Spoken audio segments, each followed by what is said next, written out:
Ser Empreendedor hoje vai falar sobre franquias. Nós vamos conversar a respeito de um negócio bem inusitado, mas olha só, o número de lojas de franquias teve um aumento de 6% no segundo trimestre deste ano aqui na RMC, a região metropolitana de Campinas, na comparação com o mesmo período de 2019. Os dados são da ABF, a Associação Brasileira de Franchise, e entre abril e junho a região chegou a ter 3.331 unidades abertas. Em relação às marcas, a elevação foi de 4%, chegando a 684 novas marcas aqui na nossa região. O crescimento maior foi no segmento de serviços e outros negócios, de 31%. E é neste cenário que a gente então vai falar com a Karen, que recentemente é uma franqueada de uma rede especializada em petiscaria e confeitaria para cães e gatos. Olha só, além de uma linha completa, tem serviços também para os pets. Karen, seja bem-vinda ao Ser Empreendedor. Me conta um pouco dessa história, por que investir nesse segmento e por que você decidiu também ser uma investidora de franquia nesse momento de pandemia. Tá ótimo. Boa tarde. Bom, esse projeto começou já há algum tempo, foi no começo de 2019, com uma vontade de empreender, de ter um negócio próprio. Mas como era a minha primeira experiência gerindo, né, um negócio, a minha opção foi por uma franquia. Além de ser muito inovador, tem muito a ver conosco, nossa família. A gente gosta muito de animais, adora cães, e a gente achou a ideia muito inovadora e a gente não via nenhum negócio como esse aqui na região de Campinas. Então, a gente sentiu também que tinha um mercado que era pouco explorado nesse sentido. Então, a gente começou em 2019, foi um trabalho grande para poder achar o local correto, fazer a obra e o projeto da forma como a gente gostaria que fosse. E aí nós inauguramos agora, esperamos passar a parte mais grave da pandemia, e inauguramos agora na semana passada, no dia 8. Agora, quando a gente fala em um negócio que você faz um estudo, por que então você poderia ter pensado assim, não, eu vou abrir uma loja nesse mesmo segmento, mas não vai fazer parte de franquia. Por que então você escolheu o caminho da franquia? Por alguns motivos, né? Acho que o primeiro foi a questão do conhecimento técnico, de poder me auxiliar nesse início de negócio, principalmente, porque a franquia tem toda uma base já de um conhecimento prévio, né? Que pode transmitir aos franqueados. Então, esse foi a primeira razão. O outro motivo foi por conta dos produtos. Foram produtos que são, além de inovadores, né? São produtos que têm um apelo de alimentação natural e saudável. Então, eles também tinham tinham algumas vantagens comerciais para poder ter acesso a esse tipo de produto. Então, essa foi uma outra ideia. E acredito que do meu ponto de vista, encurtou um pouco o meu caminho para empreender, né? Foi acho que as decisões que eu tomei. Talvez outra pessoa que já tenha mais conhecimento pudesse arriscar mais uma carreira solo, mas no meu caso, eu achei que uma franquia se enquadrava mais no momento que eu estava. É uma carreira solo, mas nem tão só. Sim, exatamente. Você conta com suporte, né? Já, de lições aprendidas com casos anteriores, com outras lojas. Eu acho que isso ajuda, sim, bastante, principalmente quando é a primeira vez. Agora, você falou que o estudo começou em 2019 e vocês efetivaram o negócio recentemente. Qual foi o impacto da pandemia nesse período em que vocês tiveram que, na verdade, hibernar para depois retomar o projeto? Foi para a gente, estava tudo pronto, organizado, inclusive comunicação feita, anúncio para o mercado, que nós iríamos inaugurar a padaria no dia 26 de março. Então, foi bem no começo da pandemia. Quando começou os comunicados de lockdown, de fechamento, né, de quarentena, eu decidi primeiro postergar a inauguração. Só que as coisas continuavam muito obscuras, né? As coisas continuavam fechadas, a economia sofrendo muito. Então, na verdade, nós ficamos fechados, com quase 90% da loja pronta e o projeto pronto, de março até final agora de setembro, por conta da pandemia. Então, o impacto foi direto em nós. Assim, foi bem. A pandemia começou na semana que a gente iria inaugurar. É um impacto bem assim marcante. E aí, em que momento você se sentiu um pouco mais confortável e disse: agora é a hora?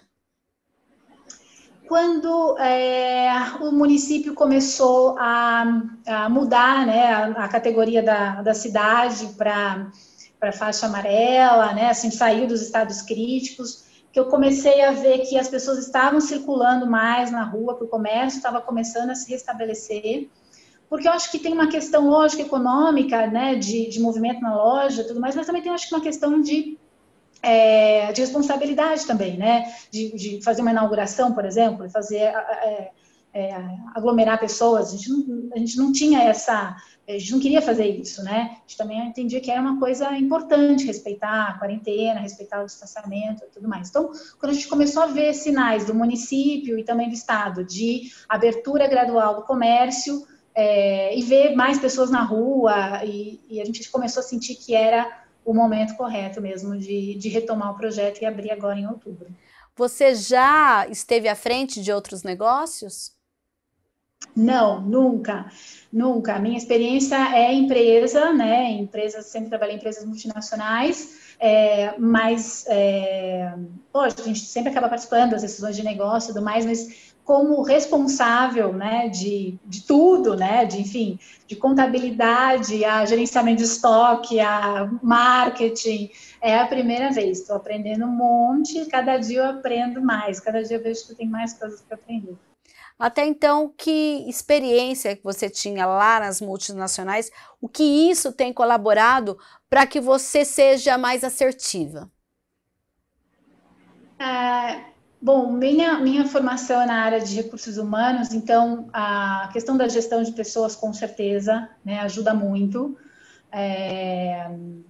de liderança, de formação de equipe. Acho que outro ponto importante também é relacionamento com o público, porque a gente precisa ter bastante, a gente precisa ter um bom atendimento às pessoas, né? As pessoas precisam se sentir à vontade, né, dentro da nossa loja. Então, eu acho que também essa experiência que eu tive antes de poder trabalhar com públicos diferentes, com funcionários diferentes, em setores diferentes, também me deu essa flexibilidade, mais jogo de cintura, para entender um pouco melhor. Claro, cada dia a gente aprende mais, né, mas aprender um pouco de como lidar com um cliente que é mais objetivo, um cliente que quer mais atenção, um cliente que quer entrar na loja, comprar e ir embora, outro que quer mais informações, né? Então, acho que isso ajuda também bastante no jogo de cintura. E eu acho que a parte financeira também, porque sempre trabalhei muito com a questão de econômicas, de finanças e tal, isso também ajuda bastante para poder fazer um bom planejamento e um bom gerenciamento da parte financeira do negócio. E qual foi o papel da franqueadora, principalmente quando você falou, olha, dia 26 de março eu ia inaugurar e tive que parar tudo. Mas tem a questão de valores que tem que ser repassados a franqueadores, de uma série de outras coisas. Você conseguiu negociar tudo isso?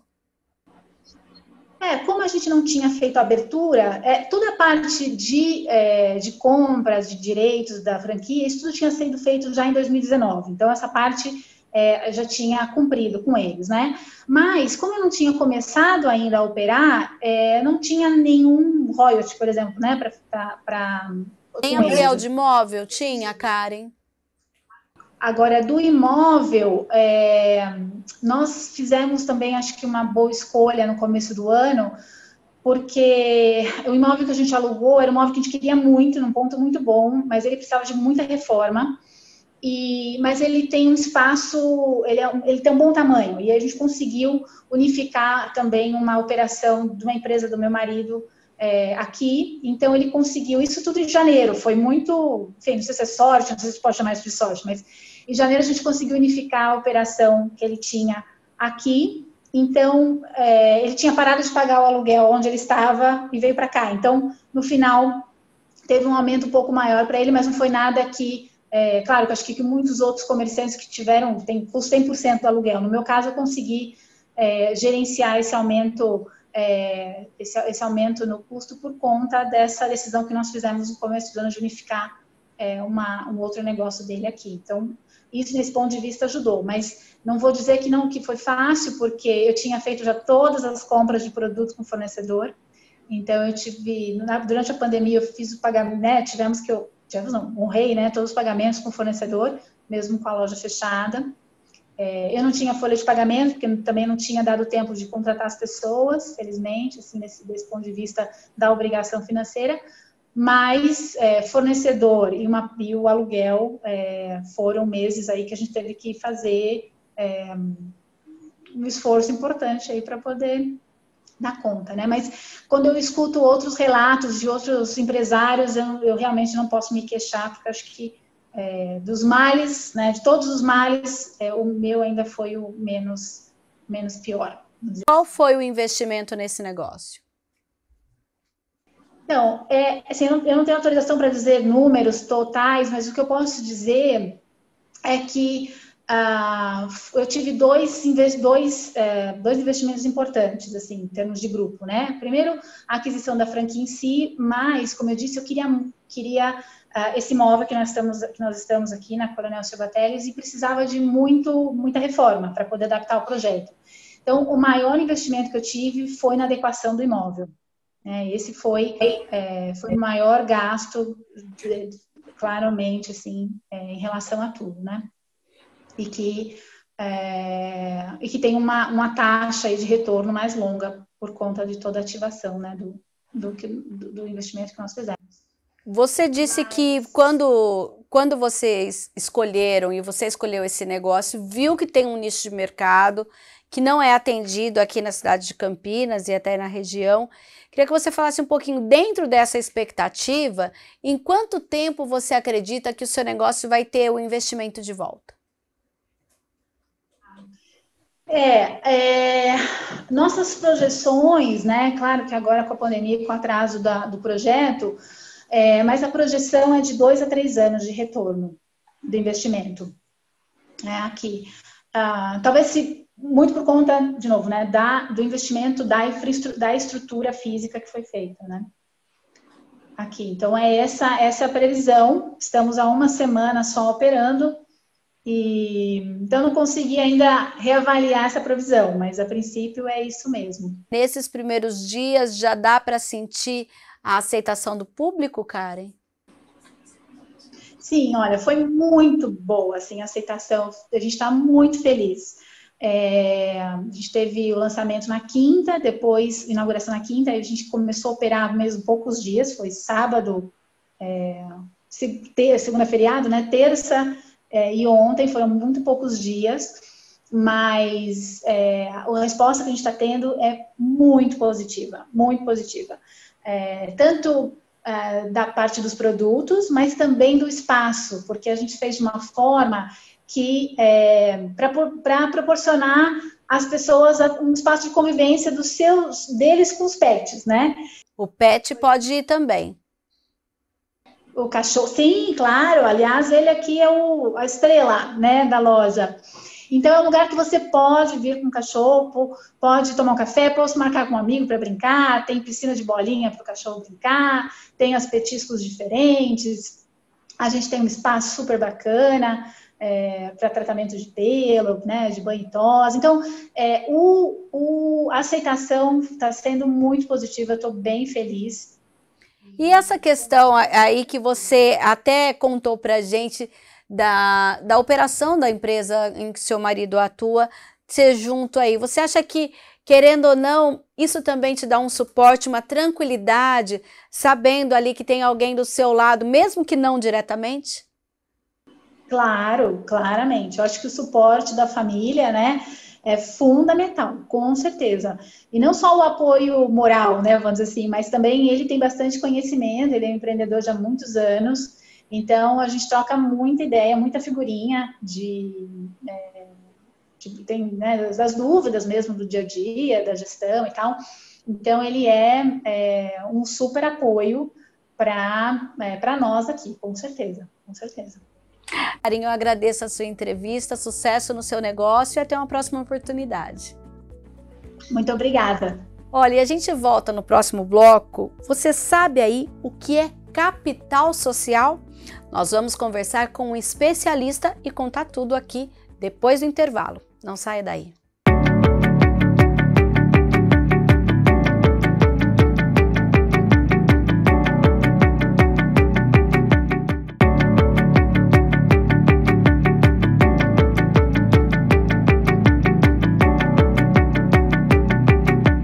E como prometido, a gente está de volta falando sobre um tema que às vezes parece um pouco complicado para a gente, que é sobre capital social. Vamos entender um pouco melhor sobre isso, falando agora com o Fábio Barreta. Fábio, seja bem-vindo ao Ser Empreendedor. Me explica um pouquinho o que é isso e por que ele é tão importante quando se pensa em abrir um negócio. Oi, pessoal, boa tarde, prazer aí, obrigado pelo convite. Então, o capital social, ele é um assunto que, às vezes, muitos empresários não dão atenção, eles começam a investir num negócio, né, e vão fazendo aportes, né, assim, em contas, movimentando na conta da pessoa física, e depois que o negócio está quase que pronto, eles vão abrir o CNPJ, né? Então, aí esse capital social já se perdeu, né? Todo esse histórico do capital social, ele acaba ficando sem justificativa. E aí ele acaba abrindo a empresa, não tem toda o registro do investimento, né? Porque o que é o capital social? É justamente o valor que o empresário investiu, né, naquele negócio. Então, ele tem que abrir, né, o CNPJ o quanto antes, e aí ele, com o CNPJ aberto, ele constitui um valor de investimento, né, neste negócio e legaliza a origem, né? A origem desse capital. Então, é muito importante que o pequeno empresário, principalmente, né, ele faça a abertura do negócio, né, e já coloque um capital social para ele poder usar num período que a empresa não está faturando, né, que é o período de legalização da empresa e de investimento, né? Ou seja, ele legaliza o investimento, o valor do capital no contrato social é a forma de legalizar o dinheiro que ele está integralizando na empresa. Mas vamos entender um pouquinho, Fábio. Você disse que comumente as pessoas fazem um outro caminho, que é investir como pessoa física e depois que está tudo pronto que abre o CNPJ. Isso seria o que? Ilegal, é isso? Ela não justificou a abertura, a origem do dinheiro, né? Então, ela vai ter uma movimentação na conta da pessoa física, né, que ela não vai ter justificativa, entendeu? Então, e se todo esse dinheiro que ela deveria ter colocado no contrato social na abertura, né, então, se ela fosse abrir uma empresa limitada ou uma empresa Eireli, ela iria colocar lá um capital inicial, né? E este capital inicial vai ser a justificativa dessa origem, né? E se não for feito isso, toda essa movimentação na conta da pessoa física é ilegal. E tanto o pequeno empreendedor quanto o grande empresário, todos têm que pensar nessa questão do capital social? Porque o capital social é o que vai justificar aquele investimento, é o que vai dar para o negócio, né, uma legalidade em termos de movimentação financeira. Isso você fala de outras empresas. No caso do microempreendedor individual, ele tem uma legislação própria, né? O microempreendedor individual, ele já tem um valor simbólico, né, que a gente determina na constituição ali do certificado de microempreendedor individual, né? E geralmente esses negócios não têm grandes valores investidos. Então, não existe muita preocupação com capital social. Agora, quando a gente fala de contrato social, que é como se fosse o RG, né, o documento, ou não, a certidão de nascimento da empresa. No caso do capital social, por que hoje tem tanto essa preocupação dos valores, a questão, olha, eu vou declarar um valor alto, um valor baixo, como que, de fato, deve ser feito todo esse processo de forma bem transparente para que, principalmente, quem está ali tentando abrir o seu negócio não tenha problemas no futuro? Então, exatamente. Por menor que seja o negócio, né, tem sempre um valor lá de investimento. E este valor aí tem que ser declarado na constituição da empresa, seja ela uma empresa limitada, com contrato social, seja uma declaração de empresário. Então, a pessoa, quando ela vai abrir uma empresa, um negócio, ela tem que fazer uma perspectiva de quanto que ela vai investir. Então, ela deve ter economias. Imaginamos que ela tem lá um valor guardado. Então, se ela tem lá, por exemplo, 10 mil reais para investir no negócio, estes 10 mil reais é o que vai ser o capital social inicial. Entendeu? Sim. Então, é muito importante que ela enxergue isso e leve isso para uma contabilidade, um especialista, para um contador, para que ele possa abrir a empresa já declarando este valor de capital inicial. Isso daí vai dar para o pequeno empresário já um fôlego para ele no período que a empresa não está faturando. Então, vamos supor, se ele abrir uma sorveteria lá, ele vai investir 20 mil reais, né? Nos primeiros meses que você está abrindo o negócio, né, você não vai ter movimento. Você está ali montando o negócio. Então, este capital social ele vai dar cobertura, né, para que você possa fazer os pagamentos de maneira legal. Entendeu? Aí, quando a empresa abrir, quando ele abrir as portas, começar a ter receita, aí você começa a gerar caixa e, consequentemente, você não vai precisar mais do capital inicial. Queria que você falasse um pouquinho, a gente está falando desse capital social, mas no capital de giro é uma coisa totalmente diferente. Queria que você explicasse para quem está em casa entender, para até não misturar valores.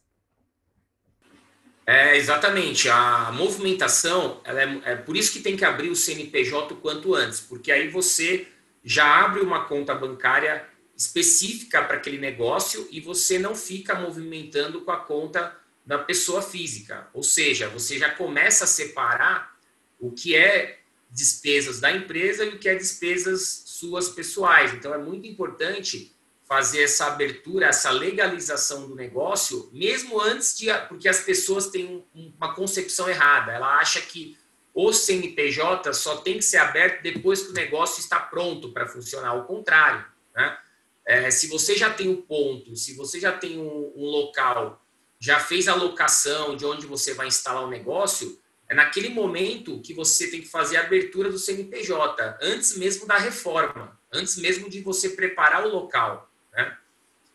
Então, quando a gente fala desse capital social, a partir do momento que já tem tudo delimitado, que nem você disse, então não precisa abrir o CNPJ, por exemplo, antes de alugar o imóvel. Não, você precisa ter alguns dados iniciais para abrir o CNPJ. Então, se você tem um endereço, né, se você já tem os dados dos sócios, mesmo que você não assinou o contrato de locação, né, você já pode iniciar com o contador a criação dessa empresa, né? Nem você falou, a certidão. Tem muita gente, Fábio, que inclusive de início, quando abre uma empresa, coloca o próprio endereço ou endereço um dos sócios até resolver essa questão do imóvel. Isso pode ser feito normalmente ou isso vai prejudicar lá na frente? Se for uma atividade de serviço, se for uma atividade que não tenha uma obrigatoriedade de instalação de imóvel comercial, então você pode abrir. Só que se você for abrir um negócio que é comércio ou uma fábrica, o Estado ele pode impedir a abertura no endereço residencial. Então, dependendo da atividade, você pode sim fazer no endereço residencial. Quando que as pessoas devem pensar nessa questão de formatar o contrato social, formatar o capital inicial, para começar tudo de uma maneira legal e uma maneira adequada? Quando quando ela já tem as informações para fazer o contrato social, como você mesmo disse, que é a certidão de nascimento. Então, o contador tem que redigir, né, tem que criar esse contrato social, né? E aí, quando que a gente consegue fazer isso aí? Quando tem já as informações básicas, né, que é o endereço, que é os dados dos sócios, né? Então, com essas informações, a gente consegue já criar o CNPJ. E qual é a importância nesse processo do empreendedor procurar um profissional especializado como um contador, por exemplo? A importância é para ele justamente ter uma orientação na parte de legalização, para que ele realmente não tenha problemas de justificar, por exemplo, origem de investimento que ele não foi orientado. Então ele vai ter problemas futuros porque ele não se planejou para criar essa empresa. Então é importante ele ter essa orientação desde o início, né? E o que a gente percebe é que a maioria dos pequenos empresários vão buscar essa orientação quando já estão com o negócio funcionando, né? E agora com o MEI, principalmente, né? O MEI, ele vai lá sozinho no portal do empreendedor, ele faz a abertura do CNPJ na hora, começa a operar sem orientação, aí de repente ele estoura o faturamento e já está uma bagunça, a situação dele já está crítica, né? Então é muito importante que essa orientação seja feita bem prematura, bem, como a gente costuma dizer, né, no nascimento do negócio mesmo, né? Então, é importante ele fazer todo o processo. A gente dá orientação para os MEI grátis aqui no escritório. Na Constituição, a gente não cobra todo esse serviço aí do MEI, né? A gente faz essa orientação toda sem cobrar e depois, mais para frente, se ele crescer, se ele realmente precisar de um acompanhamento mais qualificado, a gente passa a dar uma assessoria mais qualificada, mas essa orientação, o próprio Conselho de Contabilidade, ele exige que os contadores dêem desde o início. Então, a gente falou aqui do MEI. Quais são os modelos de empresa? Vamos lembrar. O MEI é o empreendedor individual, é isso? Isso, que é um modelo que o governo criou aí há uns 5 anos, aí, mais ou menos, que você tem que faturar, você só pode faturar até 81 mil no ano, 7 mil por mês. Na sequência vem o quê? Vem já a Eireli, é isso? É importante frisar que o MEI, algumas atividades não é permitido, então você nem consegue, mesmo que o seu faturamento seja baixo, a atividade não está permitida você abrir no MEI. Aí você já tem que ir para o Simples Nacional, que é o segundo regime fiscal. Tá, que é o SS, é isso? O Simples Nacional é o imposto federal, certo? Que você vai fazer o recolhimento do seu imposto baseado no faturamento mensal. Mas aí é a Eireli que paga, o modelo de empresa é a Eireli, ou não? O tipo jurídico pode ser Eireli, o tipo jurídico pode ser limitada ou pode ser unipessoal limitada, entendeu? Então, você pode ser Simples Nacional com uma empresa individual Eireli, com uma empresa unipessoal limitada, que foi criada pelo Bolsonaro agora em janeiro, é um jurídico novo, tá?